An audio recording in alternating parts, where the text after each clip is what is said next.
I was talking on Monday about that first trajectory of Last Supper. What is flashing like that?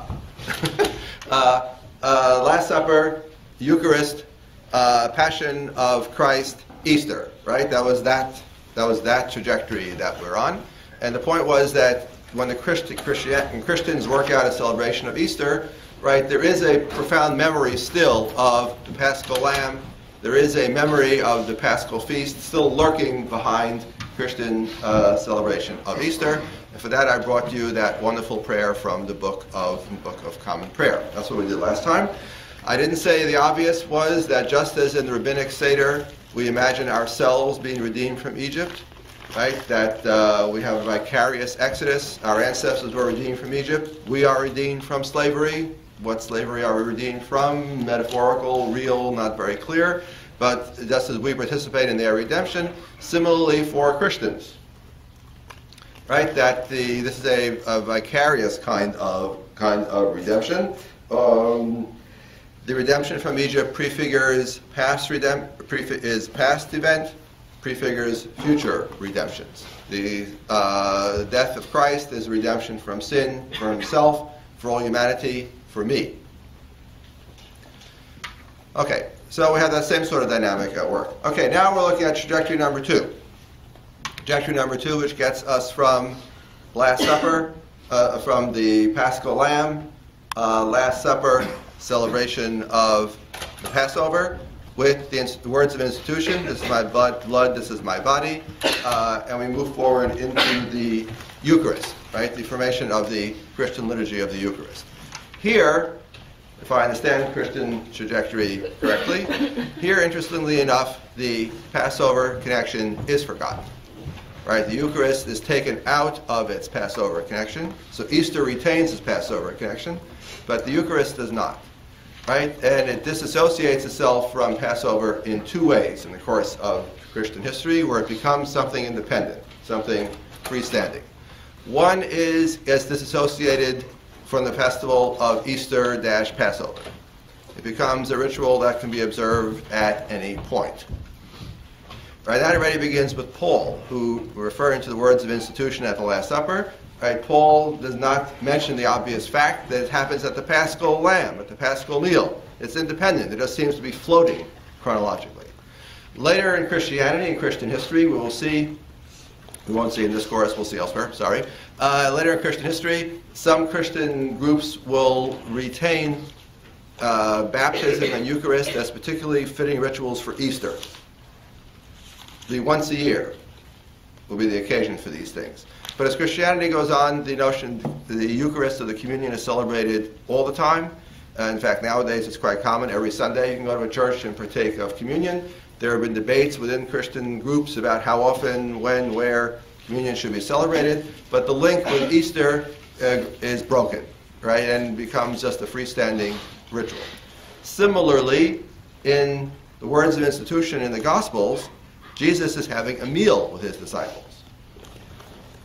So the original Eucharist in the Gospel text is not just associated with Passover, it's associated with the Passover meal. And in Christian liturgy, Christian history, the link with Passover is broken, and also the link with the meal. It becomes a freestanding ritual wherein the food, the blood, and the blood, wine, bread, body, right, become symbolic food. It's not part of an actual formal meal. There's some evidence that perhaps early on this was celebrated in the context of meals, and Christians do have liturgical meals, which usually called agape feasts, right, which seem to have some sort of independent existence, because by the time you get to our friend Justin Martyr, and that's in your lecture handout, this is a paragraph I quote from Justin's Apology, not the Dialogue with Trypho. You'll not find this paragraph in Dialogue with Trypho. You'll find it in another book that Justin wrote, the First Apology, which is fine. Let's give you the reference and the passage you can look at, in which we see already it's a freestanding liturgical act. The communion has nothing to do with Passover, nothing to do with the meal. It's something done on a Sunday as a freestanding liturgical act. So here, Christian history took the Eucharist out of its Paschal context and developed it into a central ritual in the life of the church. Okay. Last big point on that, and then we can get on to Melito of Sardis. What do we Christians do when we partake of the body and blood of Christ? Well, we participate. Christ becomes in us. And at some level, we are united with Christ in such a way so that just as Christ died and was resurrected, similarly, we die and are resurrected. In other words, we Christians triumph over death. Or another way to put it, we Christians triumph over sin, because death is caused by sin. So by triumphing over death, we are triumphing over sin, partaking in the life of death of Christ. In that sense, the Eucharist is just like the Passover Seder again. It is transformative. It is vicarious. We are participating in somebody else's experience and claiming it as our own. Either our Israelite ancestors leaving Egypt or Christ. Right? We become one with them, and they become one with us. This is very clear in the Eucharistic liturgy. Is that up on the page, Eucharistic liturgy? No, Eucharistic liturgy. This is also from the Book of Common Prayer. I don't know the prehistory of this prayer, but I'm assuming, again, it is a traditional prayer. Beloved in the Lord, that's vocative. We're addressing the community. Our Savior Christ, the night before he suffered. Suffered, how do you say suffer? That's Pascha in Greek. Paschain in Greek, right? Passion, right? That's the suffering of Christ, the passion of Christ. The night before he suffered, instituted the sacrament. Can't talk about that word. That's a complicated word, but some other time. Instituted the sacrament of his body and blood as a sign and pledge of his love for the continual remembrance of the sacrifice of his death. Remembrance, that phrase is in Luke and in Paul, you remember? For the sacrifice of his death, and for spiritual sharing in his risen life. For in these holy mysteries we are made one with Christ, and Christ with us. We are made one body in him, and members one of another. That's why it's also called communion. Right? Through the ritual act of the Eucharist, we become common, we become joined. We, with all Christians one to another in the community, and we Christians with Christ. So it's transformative in a way which is eerily similar to the way the Seder is transformative. What does that mean, you ask? Don't know, but I know it's interesting. In other words, it's very hard to figure out who got what from whom, or they both have a common ritual reflex here at work, where many rituals have as their point the intention of transforming the observer. This you do in Religion 101. Talk about theory of ritual. So both the Seder and the Christian rituals, each of Easter and of the Eucharist, are all transformative in one way or another, which the observer is transformed from my mundane self, from my body, into something else or someone else. Okay, that's the end of that trajectory. That's the end of my Monday lecture. Any questions on Monday? All right. You seem docile today again. All right, hopefully you'll wake up. Okay, I'm ready to get now to lecture number 2 for this week, which is talk about one particular text, which is an absolutely amazing text. And again, it highlights some of these key issues between Judaism and Christianity, between Jews and Christians on Passover, Christ, and so on.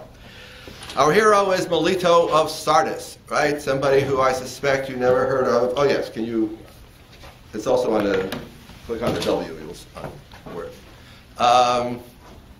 Melito of Sardis, someone who I suspect you never heard of either until you took this course, but that's all right. You know, like Justin Martyr, these people are significant figures in the history of Christianity, even if they're not household names, right? What can I do? Okay, Melito of Sardis, so you have a little biographical info up there on the screen. We don't know very much. We're around 180 CE. right? We are the generation or so after Justin Martyr. Justin Martyr, we think, is around 160. So Melito would be approximately a generation later, giving a lot of wiggle room because exact chronology we don't have. Where is Sardis? I was going to do a Google Earth thing for Sardis. I just couldn't get around to it. Google, yeah. So Sardis is in western Turkey. Okay, so it's an important city in western Turkey. You take one of those tours when you retire in your golden years, you'll all go to Sardis, Aphrodisias, Ephesus. These are the big sites that you want to see in western Turkey. They have spectacular archaeological remains. Okay, including a spectacular synagogue was found in Sardis. But I digress. So back to Melito is from Sardis, an important town in western Asia Minor. He is important for our purposes because transmitted under his name is an amazing text called Peri Pascha, on the Pasch. This text was only discovered in 1940, so it wasn't that long ago that this text was literally dug up out of the sands of Egypt and then reconstructed by scholars. But it is an amazing text, and it is, all scholars agree, the best exemplar of quartodecimanism. Quartodeciman. He was a quartodeciman. What is a quartodeciman? Somebody who likes 14. Someone who likes 14. Give that girl a star. Yeah, exactly. Very, very good. Yes. Someone, right. So a quartodeciman is a 14ther. Right. Quarto, of course, is 4, and deciman, like decimal, is 10. So a quartodeciman is a 14ther. What does that mean? A quartodeciman is one of the numerous Christian variants about how to calculate Easter. Right? This was a vigorous debate within the early church about how to calculate Easter, and even to this very day. Orthodox Eastern Christians and Western Catholic Protestant Christians don't agree on the calculation of Easter. On any given year, Easter may or may not be the same Sunday, depending upon whether you're in the Eastern Church or the Western Church. So in the antiquity, there were even more numerous debates among Christians when to calculate the celebration of Easter. So the 14thers are called that because they're celebrating, what's 14, class? Remind me, 14, we've seen that number many times in the last 10 days. What's 14? 14th day of the first month. Nisan is the Passover, slaughter of the Paschal Lamb. So the 14thers are ones who are saying, we observe Pascha on the 14th of the first spring month. In other words, when the Jews are doing it. This is one of the main objections against the 14thers. You're just like Jews. You're celebrating the Easter on the Pascha on the 14th. We're Christians, remember? So we don't want to do it with the Jews. That's one of the arguments against the 14thers, which may explain some of the anti-Jewish rhetoric in Melito that we're coming to in a second, eager to prove that we're not Jews. Okay, well, we'll come to that in a second. The key point then is for 14thers, Easter is not always on Sunday, because the 14th is the 14th wherever it was. For historical reasons, we celebrate it on the 14th, whatever day of the week it happens to be. It could be on a Sunday, but you don't know. And, next key point, for the 14thers, like Melito, Easter, or Pascha, is primarily a celebration of Christ's passion. This Pascha, again, is the Greek word from paschein, which means to suffer. So we are liturgically marking Christ's passion. Whereas for the rest of the church, when we celebrate Easter, what are we celebrating? Christ's resurrection. So there's not a contradiction here, because obviously the passion leads to the resurrection, but there's a tension liturgically, right? How we, in our liturgy. What does liturgy mean? Mode of worship, right? Our formal worship, our canons of worship, right? In our prayers, in our songs, in our hymns, what are we celebrating? What are we marking? In the church, in what will become the great church, we celebrate on Easter the resurrection of Christ, which happened on Sunday. That's why Easter is on Sunday. For the 14thers, as in this text, Peri Pascha, we're primarily interested in Christ's suffering. Just like that movie of a few years ago, right? The Passion of the Christ. It's all about Christ's suffering. More whipping, more blood, Right, that's what you saw in the movie. Right, so here's what we got that here in the text. We're celebrating Christ's suffering. Why do we celebrate Christ's suffering, class, to anticipate? Christ suffers, and therefore We don't have to. therefore we don't have to. Or I put it differently, the greater is Christ's suffering, is the greater is the atoning power of his sacrifice.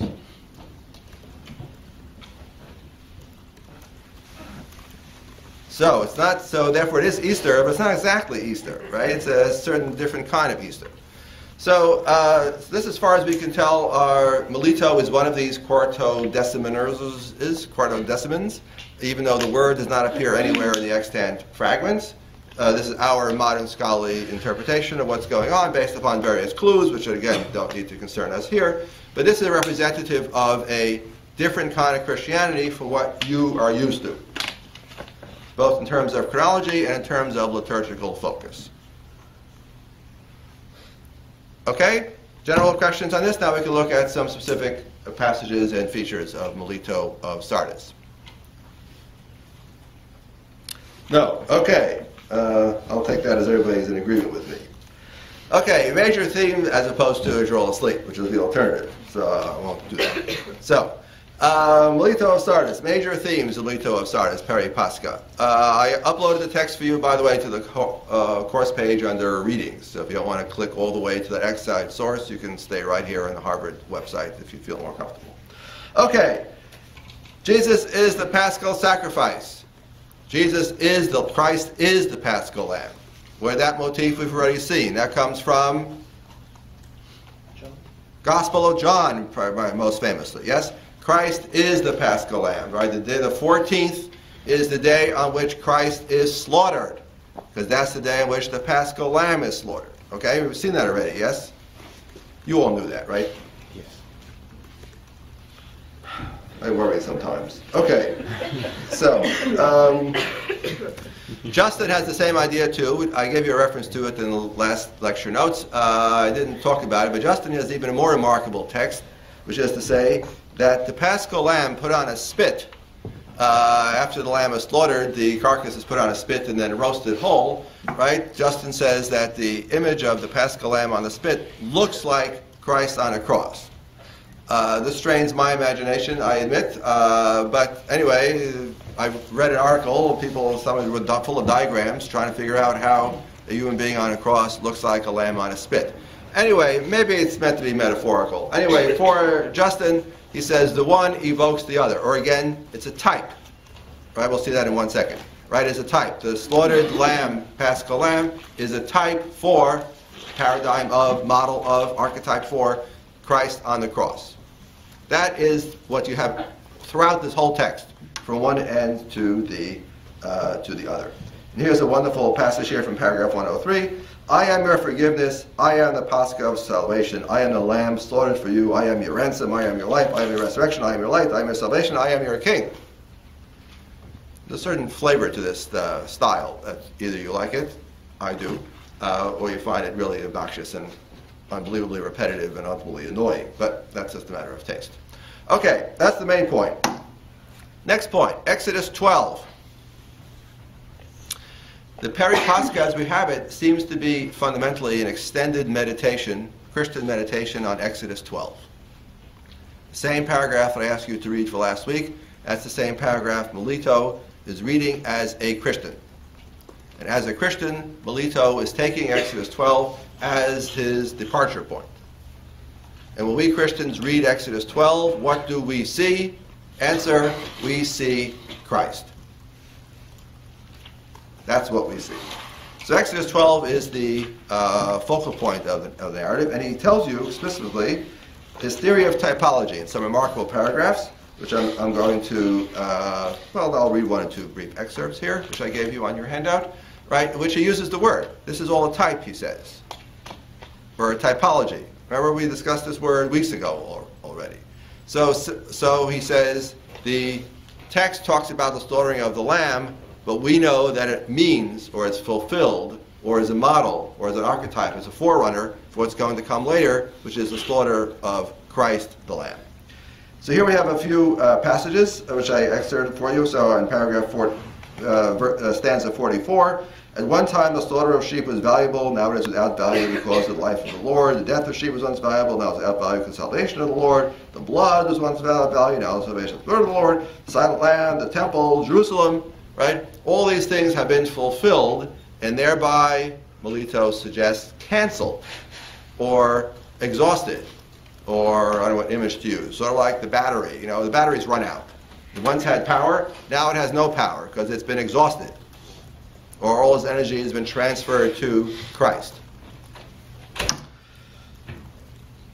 Okay, some of the most interesting lines in Melito are Christ, God, Son, and Lamb. We'll be talking in the next couple of weeks. Today is our last session on rituals. Starting next week, we'll be doing theology between Jews and Christians debating theology based on Scripture. All right, so one of the most contentious issues in the history of Christianity, of course, is how we understand the relationship between God, the Father, God to Christ. Father, Son, was that the right metaphor? Whichever metaphor, God and Lord. One person, two persons, three persons. Okay, this is one of the most contentious issues in the history of Christianity. Melito is living before those what called are Christological controversies, which erupt primarily with great ferocity in the 4th century. He's living in the 2nd. So he can use all kinds of language, images, and metaphors and not worry whether or not he is particularly hewing to the right official party line about how to understand the relationship between Christ and God. So he's got a series of really remarkable passages. So he says, Christ is all things. Christ is the Father, Christ is the Son, Christ is the Logos, as we'll discuss next week or the week after. Logos is the power of reason, the power of speech, or one might say the mind of God, capital M, is the Logos. Often mistranslated word. It does not mean word. It means speech, reason. So Christ is the Father, Christ is the Son, Christ is the Logos, Christ is the Lamb, Christ is God, Christ is man, right? And if you object, how can Christ be all these things at the same time? Well, that's because I'm not a systematic theologian. I don't have to worry about it, Melito would say in reply. So Christ is man, etc., etc. Christ is present on the Lord. It is stanza 66. Is that the next page? Is that still up there? Stanza 66, where we have the most remarkable imagery. God put on a suffering one and comes forth a man. So there is God, and God puts on Jesus as if Jesus were a garment or a cloak. And thereby God becomes human in order to suffer on the cross. This is a standard theological dilemma. If Christ is God, then why is Christ suffering? Isn't suffering a sign of humanity? How does God suffer? Well, okay, this is a standard problem in Christian theology, where the official answer as it emerges from the great church is Christ is both fully God and fully human at the same time. Okay, we'll discuss this. That's very deep waters. We'll discuss this. Anyway, so here is stanza 66. God put on a suffering one and comes forth a man. This is the one who came from heaven to earth for the sake of the one who suffers. I don't understand how to parse exactly the relationship between God and Father and God and Son in this paragraph. Melito is using this imagery of putting on a garment, and I'm not sure what to do with it exactly. And has clothed himself with that very one through the womb of a virgin, and having come forth as human, accepted the sufferings of the sufferer through his body, which was capable of suffering. And he destroyed those human sufferings by his spirit, which was incapable of dying. He killed death, which had put man to death. Love it.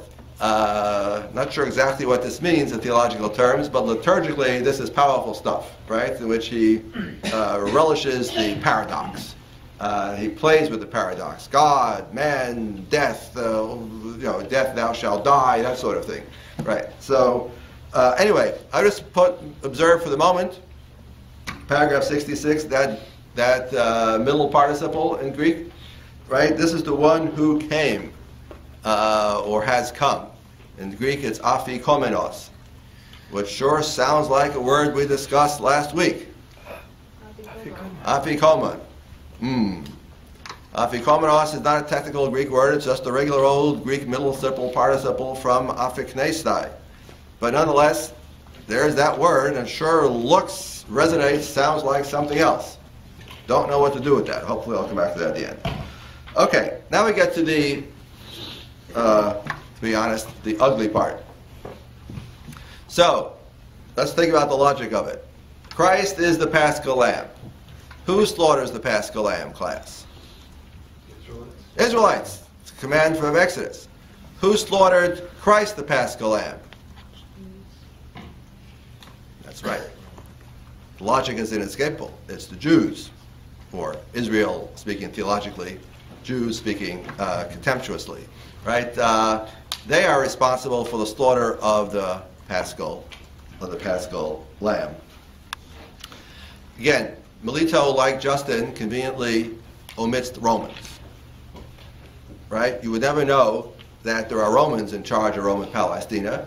You would never know that Pontius Pilate is the governor, and that nothing happens without the official consent of the Romans, and that it is Roman soldiers who do the deed. You would never know that from Melito, because Melito is not a lecture in history. Melito is a statement of Christian theology.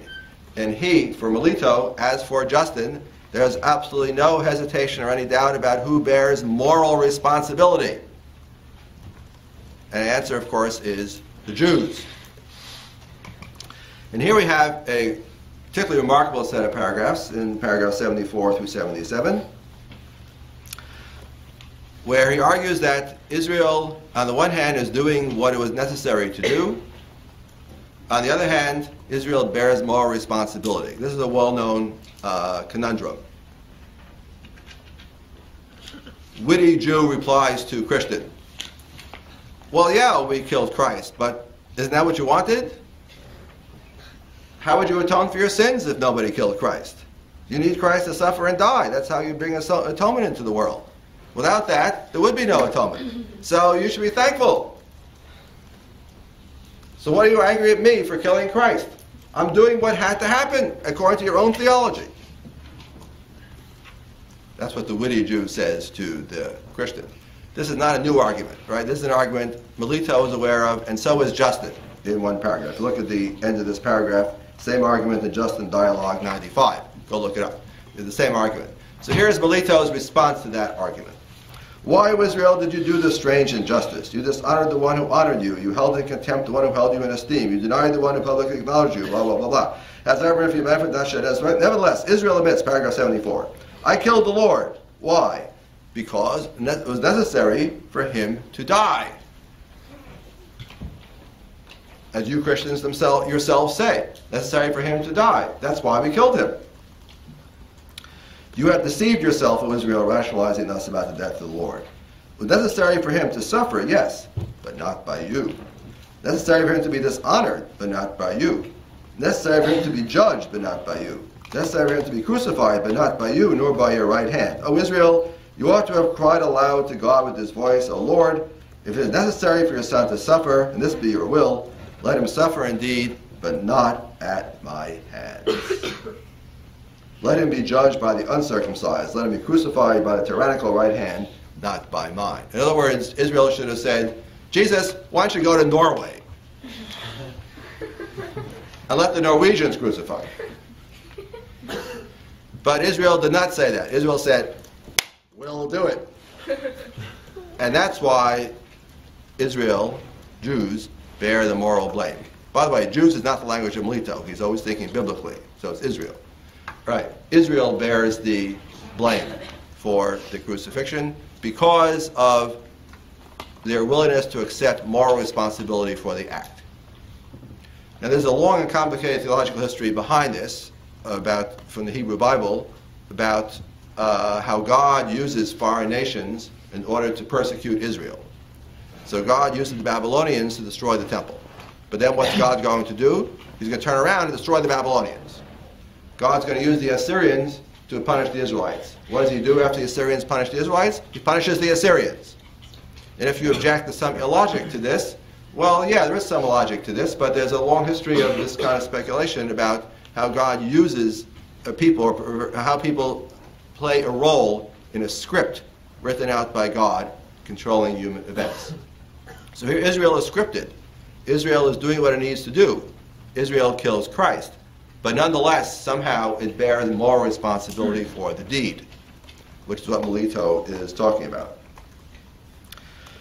Melito then reaches the next logical conclusion. Israel has slaughtered this Paschal lamb. Israel has slaughtered Christ. Christ is God. Christ is Son of God. Christ is Lord.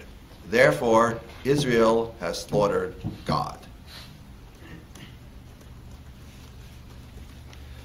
That idea appears here for the first time in the history of Christendom, the charge of deicide, that Israel has slaughtered God. And if you object, how is this logically possible? If it's God, how can you slaughter God? Well, once again, logic is not the right line of inquiry here, not the right mode of analysis. This is liturgy, this is theology, this is poetry. So Melito has been called the poet of deicide. The one who hung the earth and space is himself hanged. Hanged is another way of saying crucified. The one who fixed heavenly places held impaled. The one who firmly fixed all things firmly fixed on the tree. The Lord is insulted. God has been murdered. The King of Israel has been destroyed by the right hand of God. Now, of course, when you use this kind of language in the early 21st century, one cannot forget, right, the events of the 20th. So I want to make it very clear, I am not suggesting that Melito wants to pack up Jews in boxcars and send them to Auschwitz. But I am suggesting what Melito is saying, of course, is that with the arrival of Christ, with the advent of Christianity, with the atoning power of Christ, Judaism is dead. Judaism no longer has any theological meaning or theological purpose. Israel has rejected Christ. God has rejected Israel. That's, I would argue, is what Melito's point is. For all I know, he was very nice and friendly to Jews he met on the street in Sardis. Right, but for him, this is all a theological argument. This is on the realm of theology, not on the realm of sociology. In the realm of theology, Israel lies dead because Israel has rejected God. God has rejected Israel. And consequently, Israel has now been emptied of all theological value, which is what we saw earlier about his typology in Exodus, reading of Exodus 12. The Paschal Lamb is fulfilled. It's over. It's done. There's nothing left. That's how I would read Melito of Sardis. And if you say, well, Shia, you're just trying to be ecumenical and as politically correct as you can with an extraordinarily difficult text, well, maybe. Maybe. But I would argue that's the plain implication of what Melito is doing, and it should not be read in the light of the Holocaust. But on this point, I admit, let people decide as they wish. If you're interested in this point, you can read a book written by my cousin, Jeremy Cohen. He's my cousin not through his father, Cohen, but through his mother.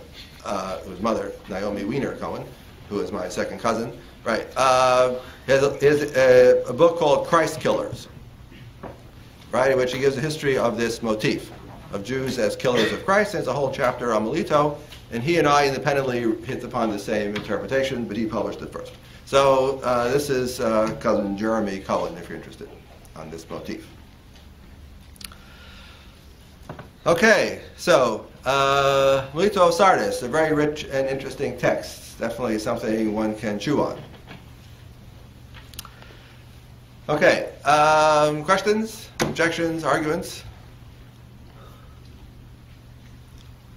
To say that we're swimming in deep waters, class, is an understatement, yes? You understand that, yes?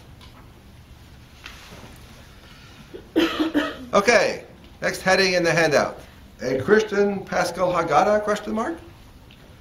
One of the exciting things about this text of Melito, when it was rediscovered in 1940, in published 1940, scholars immediately read it and said, this is clearly a liturgical text.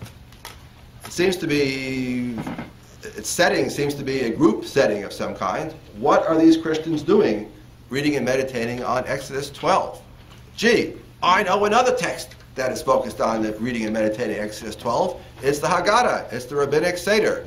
Maybe we have here in Melito something like a Christian Seder. And this text is the Christian Haggadah. This idea already came out very quickly in the 1940s and was developed in some articles in the 1960s. So, what is the argument that this is a Christian Haggadah for a Christian Seder? And if so, this is really interesting. We have pro and con. Pro and con. On the pro side, this appears to be a liturgical text. I already said that. We read Exodus 12. I already said that too. Next bullet point. We follow the Mishnaic prescription. Remember, to begin with shame and end with honor. That's the trajectory of the story of Passover. From slavery to freedom. From shame to honor. Well, that's what Melito is doing. Exactly the same thing. He talks about from Adam's fall, from the arrival of sin, to Christ's death and atonement for sin. That's the trajectory of Melito's narrative. Well, that's the same trajectory. Paragraph 68 sounds like a passage from the Mishnah. This is the one who delivered us from slavery to freedom, darkness to light, death to life, tyranny to eternal kingdom. Made us a new priesthood, a special people forever. It sounds just like the Mishnah. You brought us forth from bondage to freedom, sorrow to joy, mourning to festivity, darkness to light, servitude to redemption. Gee, sure sounds like, well, I don't know who copied what from whom, but they seem to be in the same rhetorical world here. Next, we have this paragraph that sound like an inverted Dayenu. We didn't talk about Dayenu because Dayenu is not in the Mishnah. And Dayenu is an undated and virtually undateable prayer that wound up somewhere sneaking into the Haggadah. It is, if you ever go to Passover Seder, everybody loves Dayenu because all the kids can sing it. Dai Dayenu, Dai Dayenu, Dai Dayenu, Dayenu, Dayenu, Dayenu, Dai. So that's why everybody likes to sing it. That's why it's very popular. But interestingly, the logic of the prayer is a little odd, right? In which the redemption story from Egypt is broken down into different pieces. And each little piece we say, God, that would have been enough. Had you stopped right here, that would have been enough. Logically, it makes no sense. What would have made good enough to split the Red Sea and bring us into the middle and then stop right there, right? That would not be very effective. So there's no logic to it. It's liturgy. It's liturgy. It's saying that how great is the power of God and how great is that redemptive act. It's a series of miracles, not one miracle. It's a series of miracles, right? One act of redemptive power after another. Well, there's a paragraph in Melito which sounds just like an inverted Dayenu, where Dayenu, the Jews, are saying, it would have been enough for us, and Melito is saying precisely the opposite. How about this? How about that? How about this? How about that? In which he has a similar kind of list. Okay, you can read it right here on the handout. So there's a mysterious Dayenu connection. There's that other paragraph connection. We have the liturgical setting. And last but not least is that mysterious afikomenos, a word that appears twice in Melito to describe Christ. Christ is the one who has come, afikomenos. Boy, I wish I could get to the bottom of that to figure out what's going on here. Is this just casual coincidence? He's just using a regular old Greek middle participle. Middle Greek is active, Greek is also passive, and something called middle. So it's a middle participle, perfectly normal. It's just a regular old Greek word. You learn it in Greek 101. It's just nothing fancy schmancy. And it just sounds like afikomen, but nothing to do with it. Or maybe it does. Afikomenos is the coming one. And that's what we Jews wait for at the end of the Seder, is the Redeemer, one who is coming, but has not yet come. I'm really confused. Anyway, so this is titillating, I would say.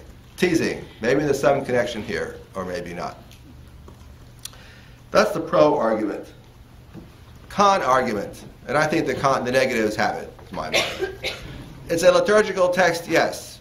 It's a clearly designed, focusing on Scripture, focusing on the Exodus from Egypt, focusing on the redemption story, prefiguring Christian redemption. That's all clear. Does that mean, therefore, it is a Christian Seder, and this is the Christian Haggadah text for a Christian Seder? I, Shai Cohen, am willing to say, no, because I don't see the smoking gun. Or in this case, I don't see the smoking bitter herbs. So there's no reference anywhere in the text to matzah, to bread, to wine, bitter herbs, except insofar as the Israelites themselves celebrated Passover. Exodus 12 mentions bitter herbs. But as far as when we're having bitter herbs, that's nowhere to be found. And surely, in a text like this, full of bitterness about the Israelites, I would have expected to see bitter herbs everywhere.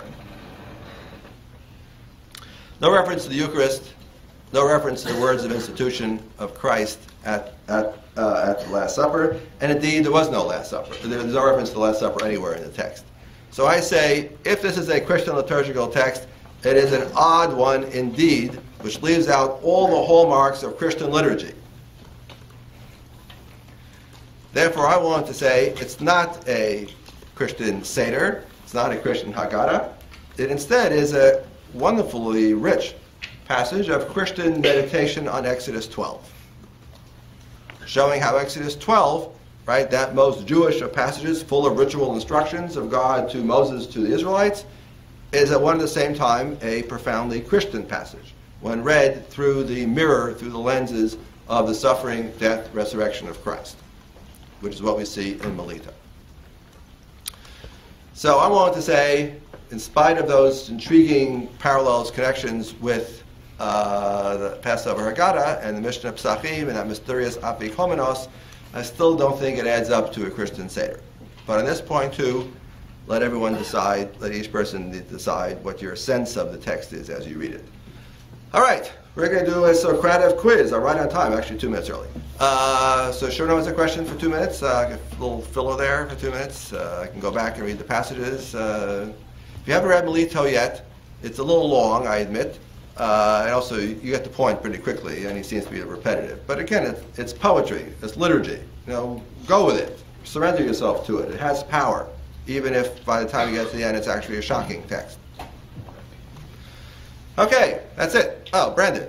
Yeah, would you say that Melito is like, he's more looking at the John's version of Yes.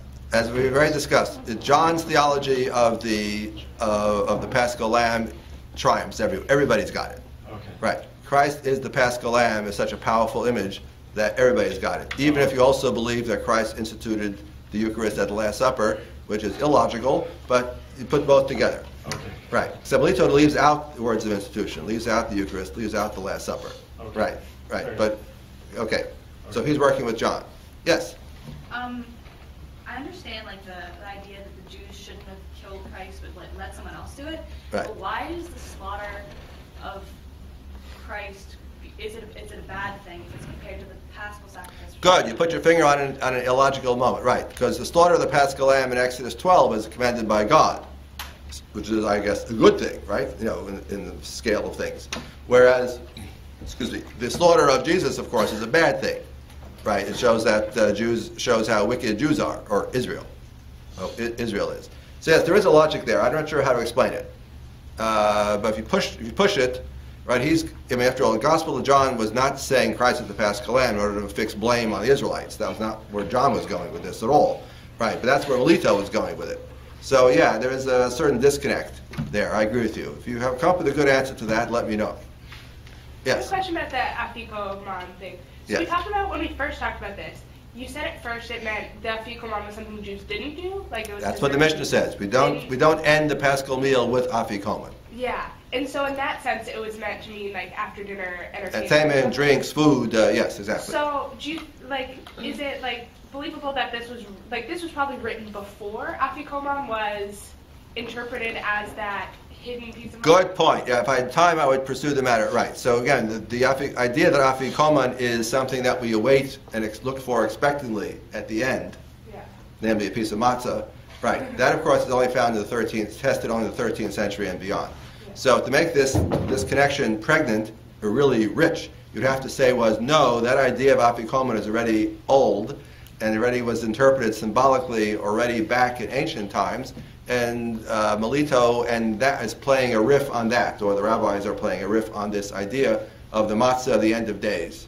Who'll come at the end of the meal, will be fully revealed, and then come and redeem us. Right? You have to argue that that series of associations is already around in antiquity. Now that's tough. If you're a hard-blooded, hard-nosed historian, cold-blooded, hard-nosed historian, like me, you would say, 1,000 years is a long time. I don't see it until the 13th century, and the text comes from Rome. I don't know how you're going to get back to 2nd and 3rd century Asia Minor, Roman Palestine. I don't see it. However, other people will say, no, surely it was there. Surely. But you're right, you put your finger on a problem. So maybe it is also all idle coincidence and we're making much out of nothing. He's just talking Greek and he uses this word twice. All right? That's good point. Yes, Harry? Is there a history of this liturgy of Melito actually being used? No. Remember, until 1940, this text was not known. So his Quartodecimans lost out. After all, the great church does not celebrate Easter on the 14th day of the spring month. It celebrates Easter on, by its own calculations, on Sunday. And I guess the second question would be, if you're implying this connection between the Afikomen of the Jews and the Afikomen of the Christians, and they're so similar, then who's taking from who? Whom? Yes, who's taking from whom? Excellent question. In the old days, scholars used to say all the time, Jews are always influencing, Christians are always receiving. In the last 20 years, the scholarly pendulum has swung. Now the tendency is to see all of Rabbinic Judaism as somehow a reaction to, a response to, in fact, the borrowing from early Christianity. Or Christianity plays a formative role in the shaping of Rabbinic Judaism. That's the trend for the last 20 years or so. I'm not sure which team I'm on that one. I'm still of two minds on the subject. So you can argue that point either way. Okay. And next week we start our survey of Jewish and Christian theology.